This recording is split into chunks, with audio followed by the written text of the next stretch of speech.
اچھی عمر چاہیے نا آپ کو. نبی علیہ الصلوۃ والسلام نے فرمایا کہ اللہ سے پناہ مانگو ارذل عمر میں مجھے نہ داخل کرنا. ارذل عمر کیا ہے؟ یہی ہے کسی کا محتاج بننا. آپ 40 سال تک 60 سال تک بہترین سے بہترین اچھے سے اچھا اپنی سوچ کے مطابق کھایا اور جب بڑھاپے کی عمر آئی تو موت کی تمنا کر رہے ہیں. پرسوں کوئی شخص جو ہے وہ میرا منڈی سے آئے, بس آپ ایک دعا کر دیجیے میرے لیے کہ میں مر جاؤں. کیوں؟ حلق میں کینسر ہو گیا. مگر اعجاز دیکھیے اب قرآن پاک کا. میرے اوپر بھروسہ ہے, ایسے ہی کہا میں نے. ہاں اس سے تو کہیں زیادہ اللہ پر بھروسہ ہوگا نا آپ کو, کیونکہ میں مخلوق ہوں, وہ خالق ہے, وہ میرا بھی پیدا کرنے والا ہے. نہیں بابا آپ جو بھی کہیں. میں نے کہا ایک وظیفہ کر رہا ہوں, ایک حافظ قرآن کو سورہ بنی اسرائیل پڑھنے کے لیے کہا.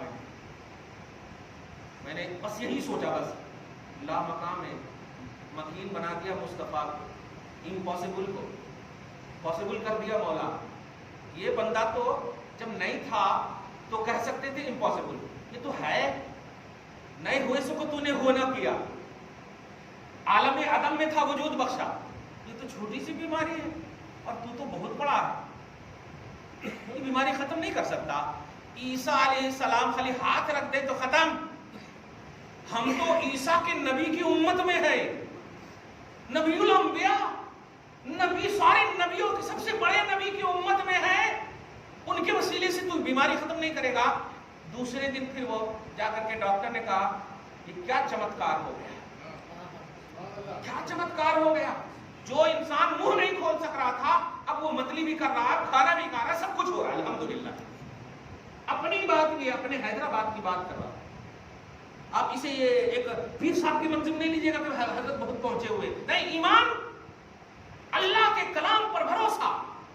سبحان الذی اسری, پاک ہے وہ ذات جو اپنے بندوں کو رات کے تھوڑے سے حصے میں مسجد حرام سے مسجد اقصی, مسجد اقصی سے آسمان اول, آسمان اول سے عرش اعظم, عرش اعظم سے سدرہ, سدرہ سے اوپر لامکان, یہ رات کے تھوڑے سے حصے میں وہ اللہ چاہے تو یہ بیماری, یہ بیماری کی حیثیت کیا ہے؟ کوئی حیثیت. ایمان کمزور اگر نہیں ہے تو قرآن پاک کی تلاوت, بسم اللہ الرحمن الرحیم کا وظیفہ, درود کی کثرت کیجئے, بخدا خوب آپ کو برکتیں ہوں گی. اولاد بھی الحمدللہ سب آپ کے لیے مفید ہوں گے. آپ دنیا کے لیے تو سب کچھ کر رہے ہیں نا اپنی اولاد کے لیے, آٹو تک چلا رہے ہیں, بیڑی تک بنا رہے ہیں, کیا کیا نہیں آپ کر رہے ہیں. دین کے لیے تھوڑا تو کیجئے, آپ دین کے لیے تھوڑا تو کیجئے. آپ اب آئی پی ایس بنا دیا آپ نے, کیا کیا انہیں؟ مر گیا بچہ, من ربک کا جواب آئی پی ایس دے گا, ماں دینوں کا جواب آئی پی ایس دے گا. تو یہ ظاہری دنیا کے لیے سب کچھ کر رہے ہیں آپ, جبکہ یہ دنیا کا کوئی مسئلہ ایسا نہیں ہے جو دین سے ریلیٹڈ ہو ظاہری طور پر. لیکن اگر آپ نے قرآن دے دیا ان کو, تعلیم دے دیا نبی کی, محبت دے دی مصطفیٰ کی, صحابہ اہل بیت کی, تو انشاءاللہ یہ آپ کی محنت کامیاب ہوگی. پھر آپ جاہل بھی ہیں تو وہ نیک بچہ جب تک زندہ رہے گا, موت ہوگی نیکی پر, تو وہ آپ کے لیے اصالہ ثواب کا کام کرتا رہے. وہ منہ سے نہیں بھی بولے گا نا کہ اللہ میرے ماں باپ کو بخش دے, تو یاد رکھیے گا اس کا جو نیک عمل ہے وہ آٹومیٹک سینڈ ہوگا آپ کے لیے. الحمدللہ برائیوں کے قریب بھی نہ جائیے. بسم اللہ الرحمن الرحیم کا وظیفہ عام رکھے. دعا کرتے ہیں اللہ تعالیٰ آپ کو ہم سب کو شاد رکھے, آباد رکھے, ہر طرح کی نیکیوں کی توفیق نصیب فرمائے, برائیوں سے محفوظ فرمائے, والدین کا سایہ دراز سے دراز تر فرمائے, ہر اولاد کو اپنے والدین سے سکون نصیب فرمائے, ماں باپ کو اولاد سے سکون نصیب فرمائے, جن کے والدین انتقال کر چکے ان کی بخشش فرمائے, جن کے والدین زندہ ہیں ان کا سایہ دراز فرمائے. وصلی اللہ تعالی علی خیر خلقہ محمد وآلہ وصحبہ اجمعین برحمتک یا ارحم